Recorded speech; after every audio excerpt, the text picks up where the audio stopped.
नमस्कार, मैं हूं मनोज्ञा लोईवाल और स्वागत है आपका एबीपी न्यूज की इस खास चुनावी पेशकश में, जहां आपको मिलवाएंगे बदरुद्दीन अजमल से।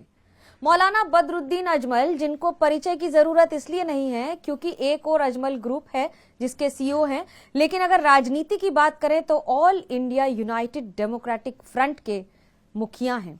उसके साथ असम में दबदबा है और हर बार अपनी बातों से ही राजनीति में एक नया तार छेड़ देते हैं। स्वागत है आपका अजमल साहब हमारे शो पर।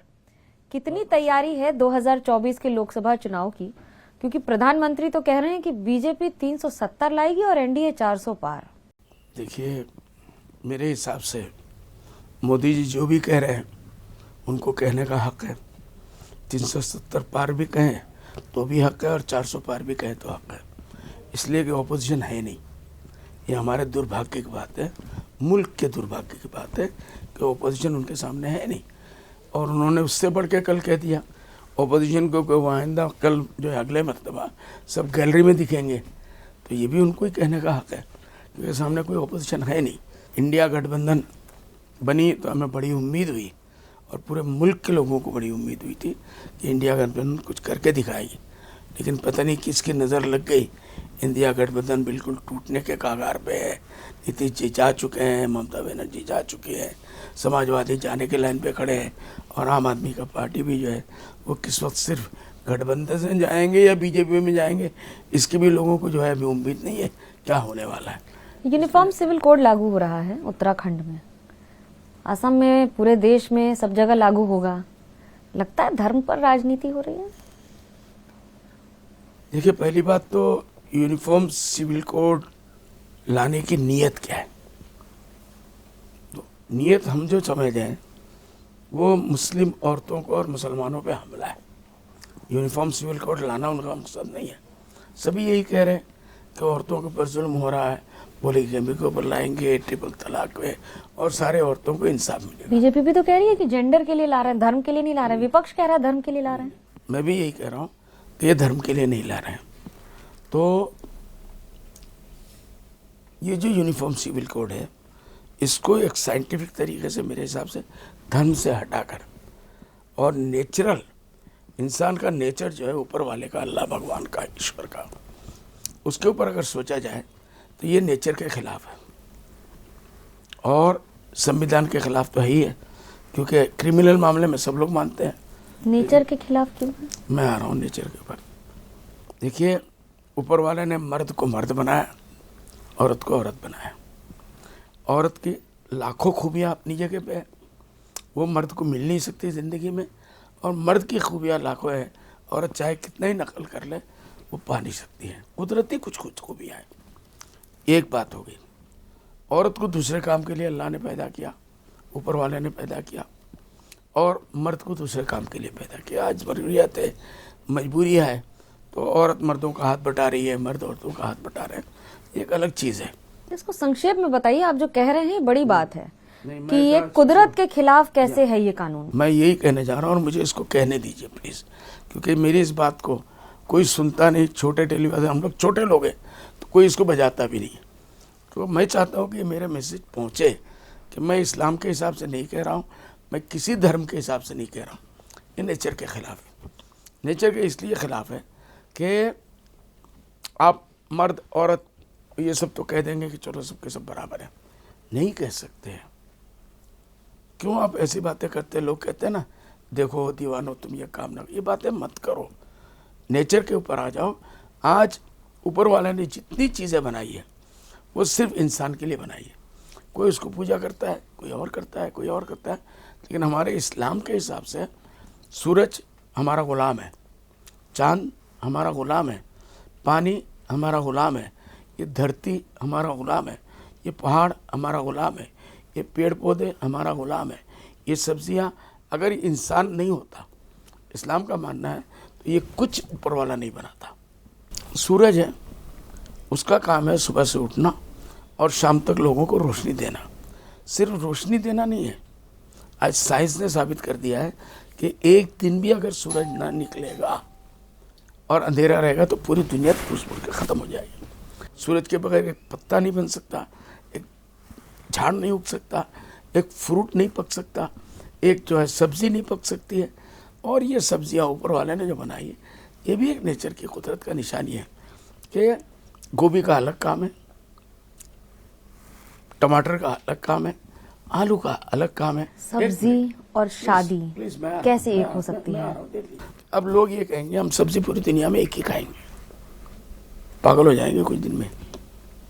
एक सब्जी खाते खाते देखते देखते पागल हो जाएंगे। हमारा हिंदुस्तान एक बेहतरीन खुशगार बगीचा है, हजारों किस्म के इसके अंदर फूल खिलते हैं, और उन फूलों की वजह से इस पूरी दुनिया की जो ऊपर वाले ने बनाया है उसकी खूबसूरती इसी के अंदर है।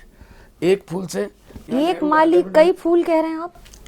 पूरी दुनिया के क्या कह रहे हैं? कई फूल। इसको मुझे बताइए, एक व्यक्ति कई महिलाओं से विवाह कर सकता है? नहीं, मैं उस पर नहीं आ रहा हूँ, मैं आ रहा हूँ, फिर आपको उसका भी जवाब दूंगा। तो मेरा ये कहना है कि इंसान को लाखों खूबियों का मालिक बनाया अल्लाह ने। आपके अंदर अलग खूबियाँ हैं, मेरे अंदर अलग खूबियाँ हैं, दूसरों के अंदर अलग खूबियाँ हैं। तो ये सब्जी पत्ती कोई कहने लगे कि हम तो सिर्फ गोभी खिलाएंगे लोगों को, क्यों ऊपर वाले जो है बेकार खाम का इतने सारी सब्जियां बना दिया। तो आप बाजार जाएंगे तो आप तय करेंगे ना कि आप गोभी खाएंगे कि करेला खाएंगे? तय जब करेंगे जब अलग अलग है ना।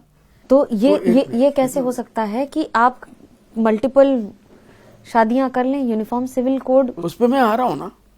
सब्जी खाने वालों को कहेंगे सिर्फ सब्जी खाओ, गोश्त खाने वालों को कहेंगे सिर्फ मुर्गी का गोश्त खाओ। कुछ दिन के बाद उल्टी करने लगेगा, सामने गोश्त आते ही हर किस्म के गोश्त दिया, जिसको जो चॉइस है वो खाए। कभी इससे मिला के खाए, कभी चमली से मिला के खाए, कभी टमाटर से मिला के खाए। किसी महिला से शादी करना बाजार में सब्जी खरीदने के बराबर कह रहे हैं आप? नहीं नहीं नहीं नहीं, मैं वहां तक गया ही नहीं। कहाँ तक गए आप ही बताइए। मैं आ रहा हूँ, थोड़ा सब्र तो करें। मैं समझाना ये चाह रहा हूँ कि ये जो यूनिफॉर्म सिविलिटी की बात है, तो सिविल कोड का ये पूरे नेचर के खिलाफ है, इंसानी फितरत के खिलाफ है, यहाँ तक कि जानवरों की फितरत के खिलाफ। मेरा ये कहना है कि यूनिफॉर्म सिविल कोड में आके आप माँ को भी एक ही नज़र से देखो, बेटी को भी एक नज़र से देखो, भाई बहन को भी एक नज़र से देखो, बीवी को भी एक नज़र से देखो। पागलपन है, पागलपन है। माँ माँ है, बहन बहन। ड्राफ्ट पढ़ा है आपने यूनिफॉर्म सिविल कोड का? मैं आ रहा हूँ। तो यूनिफॉर्म सिविल कोड का देखिए, फिर मुझे भटकाइएगा मत, मैं आ रहा हूँ। तो मेरा ये बोलना है कि हुकूमत वाले हुकूमत करें, सरकार वाले सरकार चलाएं, लोगों के निजी ज़िंदगी के अंदर न जाएं। यूनिफॉर्म सिविल कोड में मेन चीज़ देखिए, क्रिमिनल लॉ को तो सारी दुनिया मान रही है, पूरे हिंदुस्तान के, चाहे वो हिंदू हो, मुसलमान हो, सिख हो, ईसाई, सब मान रहा है। लेकिन जो आपका निजी लॉ है उसके अंदर सबको ऊपर वाले ने आज़ादी है। आज हिंदू धर्म के लोग लाखों साल से हिंदू धर्म को मान रहे हैं। यही तो बात है ना कि धार्मिक ग्रंथ का लिखा हुआ शब्द मैं आपके ऊपर नहीं डाल रहा। देश के कानून से ऊपर कैसे हो सकता है? एक तो धार्मिक चीज का नहीं हो सकता, शायद। मैं दोबारा पूछ रही हूँ आपसे, धार्मिक ग्रंथ का लिखा हुआ शब्द देश के कानून से ऊपर कैसे हो सकता है? आप हिंदू भाइयों को और अलग अलग धर्म के हिसाब से कैसे हो सकता है? मेरे जैसा कोई बहुत बड़े अक्लमंद लोग हुकूमत के ऊपर बैठ जाए और वो कहने लगे कि सारी चीज़ों को बता दो, कुछ नहीं है, सबको एक कर डालो। आपने दो बातें कही। राम मंदिर के मुद्दे पर आपका क्या विचार है? राम मंदिर के बनने पर आप क्या कहते हैं? राम मंदिर के बनने के ऊपर हमारा ये कहना है, मैं एज ए मुस्लिम स्कॉलर ये कह सकता हूँ कि ये मुसलमानों के ऊपर जुल्म हुआ है। कोर्ट ने फैसला दे दिया, मुसलमानों ने मान लिया, लेकिन हम लोग इसके ऊपर खुश नहीं हैं। जब तक ये दुनिया रहेगी, मुसलमानों के दिलों में दुख रहेगा। मथुरा और ज्ञानवापी दोनों पर लड़ेंगे? बिल्कुल लड़ेंगे। क्या करेंगे? जो भी इस किस्म का आएगा, जाकर वहाँ जो दलीलें देना है देंगे, और उसके बाद हम हार भी गए, कम से कम ये कि भाई सुप्रीम कोर्ट में हम हार गए, इसके लिए मुसलमान मानेंगे। लेकिन ये नहीं कि खुशी से मानेंगे, मजबूरी है। कोर्ट का हम न्यायालय का एहतराम करते हैं, इज्जत करते हैं, इसलिए हम मानेंगे। यूनिफॉर्म सिविल कोड क्योंकि सरकार ला रही है इसलिए नहीं मानेंगे, लेकिन अगर सुप्रीम कोर्ट कह देगा तो मान लेंगे? नहीं, देखिए, सुप्रीम कोर्ट कह देगा तो मुसलमान फिर से मजबूर है मानने में। लेकिन सरकार जो ला रही है, उनकी नीयत क्या है, वो क्यों इस चीज़ के ऊपर हाथ देना चाहती है? लेकिन आपने कहा कि अननेचुरल है, आपका विरोध अलग है। कह रहा हूँ कि वो नेचर के खिलाफ है, इस्लाम के खिलाफ मैं नहीं कह रहा हूँ, हिंदुओं के खिलाफ है, हमारे हिंदू भाइयों के खिलाफ है, लेकिन नहीं, ये नेचर के खिलाफ है। इसके ऊपर जो है कोई भी सरकार अपने आप को इतनी ऊंचाई पे ना समझे। 370 पार कह सकते हैं, 400 पार कह सकते हैं, लेकिन हवा बदलते देर नहीं लगती। राहुल गांधी भी न्याय यात्रा कर रहे हैं, हवा बदलने की पूरी कोशिश हो रही है, कितना इम्पैक्ट होगा? आसाम से होके भी निकले हैं। देखिए, पता नहीं बुनियादी चीज़ पे कहाँ उनके यहाँ कमी हो गई, हमें नहीं मालूम। जब उन्होंने पहला राउंड लिया तो वो तो बहुत अच्छा लगा, पूरे ऐसा लग रहा था कि पूरी दुनिया हिल गई, इंडिया महागठबंधन उसी को देख के बन गया। लेकिन उसके बाद इनके आपस में, मेरे हिसाब से ना, एक छोटे लेमैन के हिसाब से, नॉट एज ए पॉलिटिशियन, कि जिस दिन से, पहले दिन से मैं नीतीश कुमार जी के यहाँ गया, शरद पवार साहब के यहाँ मिला, तो उन्होंने ये बताया कि हमको तो इन्होंने नहीं लिया। हालांकि मेरा पोस्टर पटना के प्रोग्राम में लग चुका था, मेरे नाम से टीवी के ऊपर आ चुका था। तो ये था कि कोई प्राइम मिनिस्टर की बात नहीं छेड़ेगा जब तक कि हम आखिरी मंजिल तक नहीं पहुंचेंगे और ऑल इंडिया रिजल्ट नहीं आएगा, कोई लफ्ज़ प्राइम मिनिस्टर को नहीं छेड़ेगा। लेकिन मैं जहाँ समझता हूँ, हो सकता कि मेरी भूल है कि कांग्रेस वालों को ये बात हजम नहीं हुई, थोड़ी जल्दबाजी इन्होंने कर ली राहुल गांधी जी को। अरे भाई, ऑल इंडिया सेटअप तो आपका ही है, एक एक करके, दो दो करके भी आएंगे तो आप सबसे मिलके अलग थे, आपका सबसे ज़्यादा आना था। इसके लिए आपने क्यों नहीं बर्दाश्त किया? थोड़ी देर सब्र कर लेते ना। ये प्राइम मिनिस्टर का मसला आपने क्यों उठा दिया एकदम से? और जिस दिन से ये प्राइम मिनिस्टर का उठा, नीतीश कुमार जी इसको लेके चले थे। कल जब नीतीश कुमार एक स्टेट के हैं, ज़्यादा से ज़्यादा अपने 24-25 सीट जो लाना है उनको लाएंगे, उससे ज़्यादा वो ला ही नहीं सकते, कैपेसिटी नहीं है उनकी। ममता बनर्जी ज़्यादा से ज़्यादा लाएंगे तो उतना ही लाती, जितना है, 1-2 सीट ज़्यादा। दिक्कत कहाँ हो गई? किसको हो गई जी? दिक्कत? किसको हो गई? कहाँ हो गई? वही प्राइम मिनिस्टर का लफ्ज़, वो बीमारी ऐसे सामने आ गई कि हमको पहले से क्लियर हो जाए ये प्राइम मिनिस्टर कौन बनेगा। अरे भाई, जब तुम्हारे पूरे इंडिया में वो सेटअप है, एक एक करके, दो दो करके भी आए तो तुम्हारा ही प्राइम मिनिस्टर बनेगा। भीड़ बहुत है उनकी, राहुल गांधी की रैली में, आपको लगता है वोट में कन्वर्ट होगा? भीड़ होना बहुत अलग बात है। देखिए, इसको थोड़ा एनालिसिस की जरूरत है। आप लोग को बहुत ही इन चीज़ों में बिजी रहते हैं, हम लोग बहुत दूर गाँव में बैठे हैं। पहला जो इन्होंने यात्रा निकाली, उस टाइम पे ऐसा लगा कि पूरे हिंदुस्तान को ये फतह कर लेंगे। इलेक्शन सामने आ गया, इलेक्शन में क्या हाल हुआ, क्या हाल हुआ कांग्रेस पार्टी का, तो उससे नसीहत नहीं लेनी चाहिए। वो जिम्मेदारी राहुल गांधी की है? नहीं, मैं किसी की नहीं कह रहा हूँ, किसकी है? पूरी पार्टी की जिम्मेदारी थी कि इसके ऊपर थोड़ा बैठते, विचार करते। क्या ज़रूरी थी कि दूसरा जो है आपने यात्रा निकाल दे, न्याय यात्रा, क्या न्याय कर लेंगे आप? 400 के सामने आप कितना लाएंगे? उसके लिए स्ट्रेटेजी, आदमी टाइम टू टाइम बैठता है, सोचता है, उसके ऊपर स्ट्रेटेजी बदलता है, नया स्ट्रेटेजी लेता है। इसके लिए तो इन्होंने 3 दिन में इंडिया पार्टी एक साथ में नहीं बैठी और ऐलान करा दिया खड़गे जी जो है प्राइम मिनिस्टर बनेंगे। बीमारी वहीं से शुरू हो गई। इंडिया अलायंस के साथ जाएंगे? जीतने के बाद हम लोग जो भी 3 सीट हम लोगों ने किया है, हमारी पार्टी ने डिसीजन किया है कि हारे या जीते, 400 के पार हो या 370 के पार हो, हम इंडिया गठबंधन के साथ ही आएंगे। ये हमारी पार्टी का डिसीजन। राहुल गांधी ने कहा कि हेमंत बिस्वा शर्मा असम के मुख्यमंत्री सबसे करप्ट नेता हैं और बीजेपी ने ईडी का जगह जगह इस्तेमाल किया है इस तरह से नेताओं को बचाने के लिए। दोनों पक्ष को कैसे देखते हैं? देखिए, सेंट्रल तो ये कर रही है, दिल्ली गवर्नमेंट ये कर रही है, और ये ऐसा है जैसे सूरज का कोई देख के इनकार कर दे।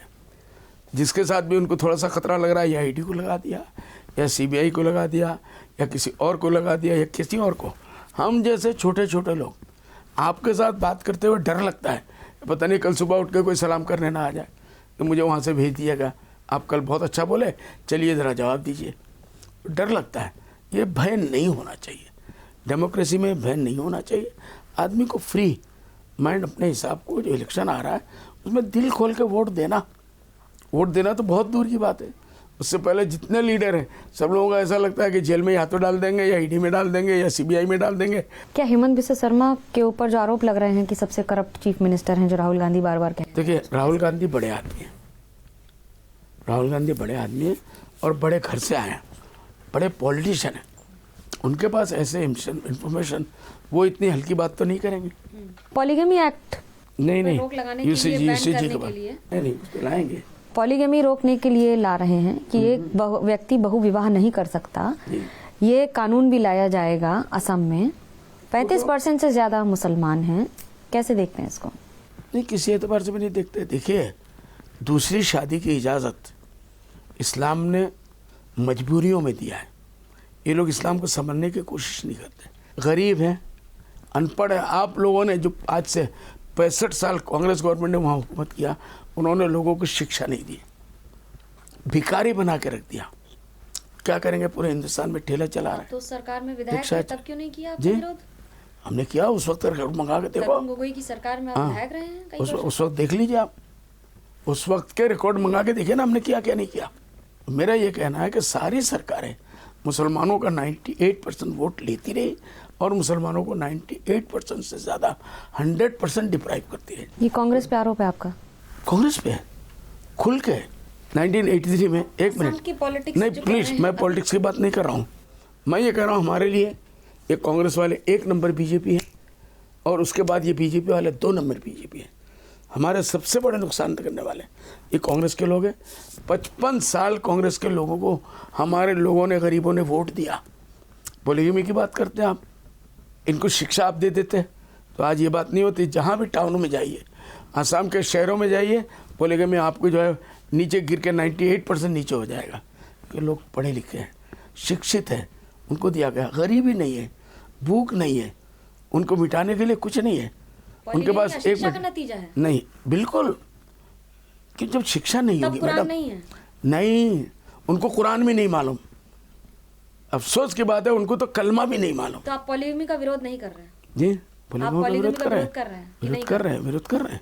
तो फिर क्यों कर रहे हैं? जी, तो फिर क्यों कर रहे हैं विरोध? आप लोग इस्लाम के नाम पे उसको लगाते हैं। हम नहीं, आपसे उसको नहीं, हम नहीं है। सारी दुनिया की मीडिया जो है वो इस्लाम के ऊपर लगाती है। मैं तो आपकी बात को समझाकर अपने व्यूअर को समझाना चाहती हूँ। हाँ, समझाइए। पॉलीगमी अगर अशिक्षा का कारण है तो जो इस्लाम का नहीं है, इसलिए कि इस्लाम 4 शादी की बात नहीं करता। ये गलत है। पूरी दुनिया में मिसअंडरस्टैंडिंग फैला हुआ एक मसला है इस्लाम के खिलाफ। तो फिर यूसीसी का विरोध क्यों हो रहा है? यूनिफॉर्म सिविल कोड का क्यों विरोध हो रहा है?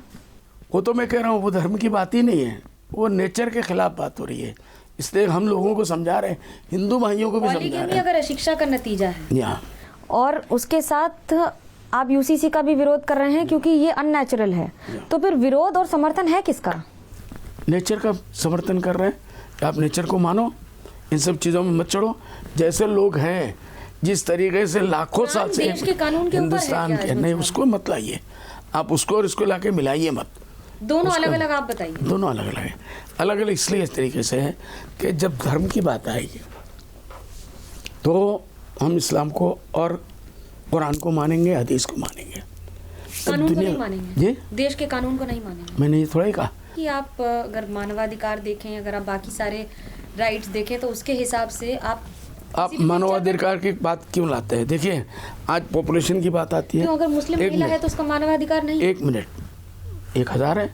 पॉलीगमी का आप विरोध कर रहे हैं, लेकिन आप कह रहे हैं कि ये मुसलमान लोगों को शिक्षा नहीं दी गई इसलिए वो कई शादियां कर लेते हैं। ये सारे सरकारों ने हमारे साथ जुल्म किया है। लोगों को शिक्षा नहीं दिया गया, गरीब जानबूझ के रखा गया, प्लानिंग के साथ ये किया गया। पॉलीगमी 1950 से नहीं आई है संविधान के साथ। मेरी बात तो सुने, सदियों पहले से है। हाँ, सदियों से है। तो मेरा ये कहना है, जब अनपढ़ होगा आदमी, उससे आप मर्डर करा लो, उसके बाद उससे जो कुछ चाहे करवा लो। तो इंसान को सबसे पहले शिक्षा दो। अल्लाह के वास्ते मैं सारे हुकूमतों से कह रहा हूँ, जो लोग गद्दियों पे जाते हैं, इन मुसलमानों को कुछ मत दो, अल्लाह के वास्ते इनको शिक्षा दो। तो आप इस बात का समर्थन करते हैं कि हेमंत बिस्वा शर्मा कह रहे हैं मदरसे हटाकर हम वहाँ पे स्कूल और कॉलेज बनाएंगे? बिल्कुल नहीं है, वो गलत है। वो गलत है, वो गलत है। और आपकी डिमांड सही है। धर्म के शिक्षा लेना ये हमारा संविधान हमको इजाजत देता है। ऐसा माना जाता है कि आप बीजेपी की बी टीम है और आपका बदरुद्दीन अजमल का हेमंत बिस्वा शर्मा से बहुत बढ़िया है, जो बोलते हैं वो सब। देखो, ये बी टीम और ए टीम का मसला तो मैंने कह दिया पहले, मुझे मालूम था आप इस पे आएंगी। इसलिए मैंने कह दिया कांग्रेस ए टीम है बीजेपी की। हमारे आसाम के जितने कांग्रेसी हैं सब 99% बिके हुए हैं, हेमंत बिश्व शर्मा के जेब में रखे हुए हैं। सीए एनआरसी का आप समर्थन कर रहे हैं, उसका भी विरोध नहीं कर रहे हैं, विरोध कर रहे हैं एनआरसी का? एनआरसी का। तो हम लोग उसके अंदर सुप्रीम कोर्ट में पार्टी हम लड़ रहे हैं। तैयारी पूरी है इस बार? पूरी तैयारी है। ये एनआरसी का भी ले लीजिए ना, एनआरसी का ऊपर हमारे ऊपर किसने थोपा? कांग्रेस, गोगोई साहब ने। डी वोटर हमारे ऊपर किसने लगाया? 1 लाख बनाया था मोहंतो ने 5 साल में, गोगोई साहब ने आके 1 साल में 5 लाख बनाया। डिटेंशन कैंप हमारे लिए किसने खोला? गोगोई साहब ने निकाला। साउथ ईस्ट एशिया का सबसे बड़ा डिटेंशन कैंप। हमारी आबादी पूरे हिंदुस्तान में 18% है एज पर गवर्नमेंट सेंसस, और आसाम में 34 से 35% है। बांग्लादेश से आने वाले ज्यादातर कौन से होते हैं? जी? बांग्लादेश से आने वाले लोग? पहले बांग्लादेश से आने वाले प्रूफ तो करो। आज से 35-40 साल से मैंने एक सवाल दिया था। आपको लग रहा है कि झूठे लोगों को रखा गया है, गलत रखा गया है? नहीं, उनको बना के डी वोटर बना के किया जा रहा है, उनको एनआरसी के अंदर नाम काट के उनको किया जा रहा है। ये पूरी प्लानिंग गवर्नमेंट की, हुकूमत की मशीनरी इसके ऊपर लगी हुई है कि इनको डी वोटर बनाओ। मौलाना बदरुद्दीन अजमल इस बार राजनीति के मैदान में रहेंगे तो दिलचस्प होगा देखना कि कहां तक कितने वोट हासिल करते हैं और अपने मुद्दों पर किस तरह से लगातार विरोध करके टिके रहते हैं। एबीपी न्यूज आपको रखे आगे।